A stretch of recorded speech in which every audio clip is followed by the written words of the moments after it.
الرحیم رب اشرح لی صدری ویسر لی امری واحلل عقدۃ من لسانی یفقهوا قولی. خداوند تعالی نے پاک اور ہدایت والی کتاب نازل کی ہے جو ساری کتابوں کی سردار ہے اور اللہ کا کلام ہے، اور اس کے لیے اللہ نے اپنے پیارے نبی محمد مصطفیٰ کو چنا ہے۔ اللہم صلی علی محمد۔ رمضان کے بقیہ ایام میں ہم سورہ زمر کی تفسیر کی شرف حاصل کریں گے۔ سورہ زمر مکی صورتوں میں سے ہے اور یہ 22 اور 24 سپارے میں ہے، اور نزول کی ترتیب کے حوالے سے 59 نمبر کی صورت ہے، اور قرآن میں جو موجودہ ترتیب ہے اس کے حوالے سے 39 نمبر پر ہے، اور اس کی 75 آیات ہیں۔ خداوند تعالیٰ نے اس میں توحید کی دعوت دی ہے، اخلاق سکھایا ہے، اور جو لوگ توحید پر عمل کرتے ہیں ان کو کیا فائدہ حاصل ہوتا ہے، اور اس میں خداوند تعالیٰ نے ایک خالص دین ہم سے مانگا ہے، اور اسی صورت میں مومنین کے اوصاف اور ان کی صفات بیان ہوئی ہیں۔ تو جس طرح تمام صورتوں کا آغاز بسم اللہ سے ہوتا ہے، اس صورت کا آغاز بسم اللہ سے ہوتا ہے۔ قرآن میں 114 صورتیں ہیں، جن میں سے 113 صورتوں کے شروع میں بسم اللہ ہے۔ اس کے باوجود بھی قرآن میں 114 دفعہ بسم اللہ ہے۔ کیوں کہ ایک جو سورہ ہے سورہ نمل میں، اس میں 2 دفعہ بسم اللہ آئی ہے۔ جب حضرت سلیمان نے خط لکھا ہے بلقیس کو، ملکہ سبا کو، تو اس کے شروع میں آپ نے لکھا ہے بسم اللہ الرحمن الرحیم۔ لہذا سورہ توبہ کے میں نہ ہونے کے باوجود بھی قرآن میں 114 دفعہ بسم اللہ ہے۔ اب سوال ہی پیدا ہوتا ہے سورہ توبہ میں کیوں بسم اللہ نہیں؟ اس توبہ عذاب بھی ہے، توبہ بھی سکھا جاتا ہے، سورہ توبہ اس کا، کیونکہ بعض صورتوں کے 2 نام ہیں کہ ممکن ہے ایک آدمی کوئی اور نام لے، دوسرا کنفیوژن کا شکار ہو، شاید اس سے کوئی اور صورت مراد ہے یا بندہ غلط کہہ رہا ہے نام اس کا۔ توبہ اس کا مشہور نام توبہ ہے، اور برات بھی سے کہتے ہیں۔ عذاب نام اس کا نہیں ہے، سورہ برات اور توبہ 2 نام۔ احزاب ایک اور صورت ہے جو ہے حزب سے نکلا ہے۔ سورہ توبہ کے شروع میں نہیں ہے، اس کی 2 وجہ۔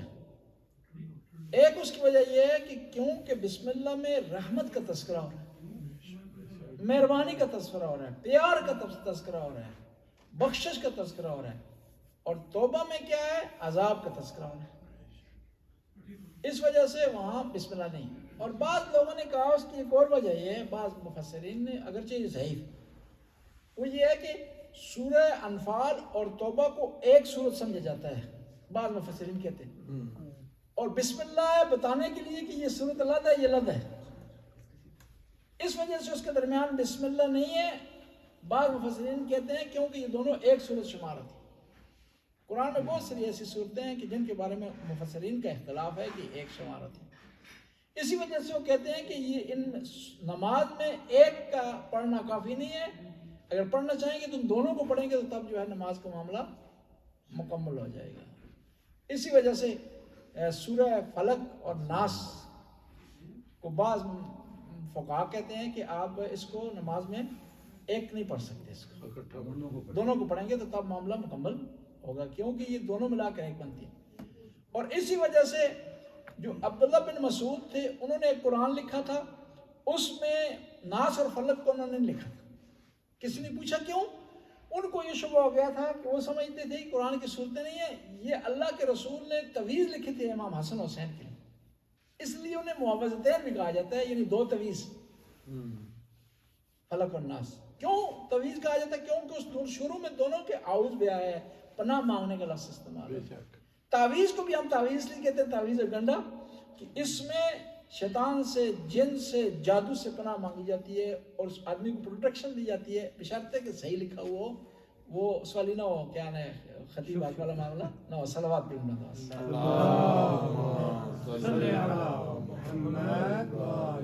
بس قرآن کی تمام صورتوں کے شروع میں بسم اللہ ہے، اور فقہی لحاظ سے بھی ہے کہ بسم اللہ پڑھنی ہر صورت کے شروع میں واجب ہے۔ اہل سنت نہیں پڑھتے، اس کو واجب نہیں سمجھتے، اور صورت کا ایسا نہیں سمجھتے، ہم اسے صورت کا ایسا سمجھتے۔ کیوں؟ وجہ اس کی یہ کہ پہلی دفعہ جس آدمی نے بسم اللہ کو کاٹا ہے، قرآن میں شامل نہیں کیا، وہ کون تھا؟ حاکم شام تھا، کہ وہ پہلی دفعہ آیا صلح کے بعد مدینے آیا تو اس نے نماز پڑھائی تو بسم اللہ نہیں پڑھی اس نے۔ صحابہ اکرام نے اس وقت کے لوگوں نے اعتراض کیا، سرقت بسم اللہ اور نسیتہ، کیا بسم اللہ کو تو نے چرا لیا ہے یا بھول گیا؟ اس کا جواب نہیں دے سکا۔ اس لیے اہل سنت کے ہاں بسم اللہ سورہ کیسا نہیں سمجھا جاتا، نماز کیسا نہیں سمجھا جاتا۔ ہمارے ہاں اس کو ایسا سمجھا جاتا ہے، بلکہ حدیث ہے کل امر ذی بال لم یبتدا بالبسم اللہ و ابتر، جو بھی اہمیت والا اچھا کام ہو اگر بسم اللہ سے شروع نہیں ہوگا تو وہ مکمل نہیں ہوگا، وہ انجام تک نہیں پہنچے گا۔ ٹائم نہ ہوتا نہیں ہے، نہیں 2-3 منٹ، 4 منٹ۔ اب بسم اللہ کی تفسیر شروع کرتے ہیں۔ بسم اللہ الرحمن الرحیم، شروع کرتا ہوں اللہ کے نام سے جو رحمان اور رحیم۔ رحمان اور رحیم کا ایک معنی ہے، اب سوال ہی بدلتا ہے کہ دو لفظ کیوں استعمال ہوتا ہے؟ رحمان کا معنی بھی رحمت والا ہے، رحیم کا معنی بھی رحمت والا ہے، لیکن فرق ہے دونوں میں۔ رحمان کا مطلب یہ ہے کہ اللہ کی رحمت وسیع ہے، مسلمان کے لیے اور کافر دونوں کے لیے، لیکن اس دنیا میں۔ رحیم کا معنی یہ ہے کہ اللہ کی رحمت ہمیشہ کے لیے اس دنیا میں بھی ہے اور آخرت میں ہے، لیکن صرف مسلمان کے لیے، صرف مومن کے لیے۔ کیا بات ہے۔ اب سوال ہی پیدا ہوتا ہے کہ آپ کہتے ہیں اللہ کی رحمت اس دنیا میں بھی ہے اور آخرت میں بھی ہے، مومن کے لیے ہے، مسلمان کے لیے ہے۔ دنیا میں ہم دیکھ رہے ہیں کہ نعمتیں مسلمان بھی کھا رہے ہیں، غیر مسلمان بھی کھا رہے ہیں، شیعہ بھی کھا رہے ہیں، سنی بھی کھا رہے ہیں۔ ایسا معاملہ نہیں ہے کہ صرف مسلمانوں کو نعمتیں ملے۔ ہمارے گاؤں میں اس طرح ہوا، ایک دفعہ انجیر کے درخت آتے ہیں، ایک امتی اوپر چڑھ گیا بیچارہ، کھا رہا تھا درخت۔ امتی سے مراد ہے غیر سید، ورنہ امتی کا معنی ہوتا ہے پیغمبر کو فالو کرنے والا، سید بھی ہو سکتا ہے غیر سید بھی، لیکن یہ اصطلاح استعمال۔ وہ سید نیچے آ گیا، اس نے کہا لے تلے، اے ہے انجیر جنتی میوہ، اس صرف سیدنا ہنستے آئے۔ تین قرآن میں ہے نا، وہ تین والزیتون، انجیر کا ذکر ہے۔ نہیں، خدا کی نعمتیں سارے کھاتے ہیں، اور وہ کریم ہے، جو اس کو مانتا اس کو بھی دیتا ہے، جو نہیں مانتا اس کو دیتا ہے۔ حضرت ابراہیم علیہ السلام کا یہ روٹین تھی کہ وہ اکیلے کھانا نہیں کھاتے تھے۔ ان کا یہ نظریہ تھا کہ اللہ کی نعمتیں مل کر کھائیں، دوسروں کو بھی فائدہ اٹھائیں، اور وہ گھر کے دروازے کے باہر کھڑے ہو جاتے تھے کھانے کے وقت۔ ہم تو چھپانے کی کوشش کرتے ہیں نا جی، کہ ہمیں ملے، کوئی اور جو ہے وہ کہ نو اعلان ہو جاتا ہے روٹی کھل گئی ہے جی، تو اس پہ حملہ ہو جاتا ہے جی، تاکہ کوئی اور جو ہے وہ اس سے فائدہ نہ اٹھائے۔ حضرت ابراہیم دروازے پر کھڑے ہو جاتے تو جو بھی ملتا اسے ساتھ بٹھا لیتے کھانے پر، تاکہ اللہ کی نعمت سے یہ بھی فائدہ اٹھائے اور برکت بھی ہو۔ ثواب بھی ہے کہ اکیلا کھانا نہ کھائیں، کسی کو ساتھ جو ہے بٹھا لیں کھانے پر۔ تو وہ ایک دفعہ دیکھا کہ ایک آدمی ملا ان کو، ساتھ لے آئے اسے کھانے پر، تو اس کو کہنے لگے بسم اللہ پڑھو جی۔ اس نے کہا میں اللہ کو مانتے نہیں، میں کہاں بسم اللہ پڑھتا ہوں۔ وہ بھی بہت ضدی تھا، وہی کھانا مل رہا ہے کھاؤ، جو کہتے ہیں کرو بس جی۔ اس نے کہا نہیں پڑھنی۔ انہوں نے کہا ایک دفعہ کہا پڑھو، اس نے کہا نہیں پڑھنا۔ حضرت ابراہیم کو غصہ آ گیا، اگر نہیں پڑھنی تو اٹھ جا، ٹھیک ہے، میرے پروردگار کا نام نہیں لیتے ہو تو میرے دسترخوان پر نہیں بیٹھ سکتے۔ اس نے کہا میں نے کون سا آپ کو بلایا تھا، دعوت تو آپ نے دی تھی، چلو میں نہیں پڑھتا ہوں، نہیں کھاؤں کھانا، اٹھ کے چلا گیا۔ وہی نازل ہو گئی کہ ابراہیم اس ساری زندگی میرا انکار کرتا رہا، میں اسے رزق دیتا رہا، آج میں نے تیرے حوالے کیا ہے، تجھے برداشت نہیں ہوا۔ خدا کتنا کریم ہے، جو اسے مانتا ہے اسے بھی دیتا ہے، جو نہیں مانتا اسے بھی دیتا ہے۔ اور اس نے معیار ماننا اور نہیں ماننا بنایا ہے، معیار یہ نہیں بنایا اس نے معیار یہ بنایا کہ میری مخلوق ہے، میں نے اس کو دینا۔ بس اللہ کی رحمت مسلمان کو بھی شامل ہے اور کافر کو بھی شامل ہے، لیکن اس دنیا میں، آخرت میں جو ہے صرف مسلمان کو اللہ کی رحمت شامل ہے، قبر میں صرف مسلمان کو شامل ہے. یہ ہو گیا.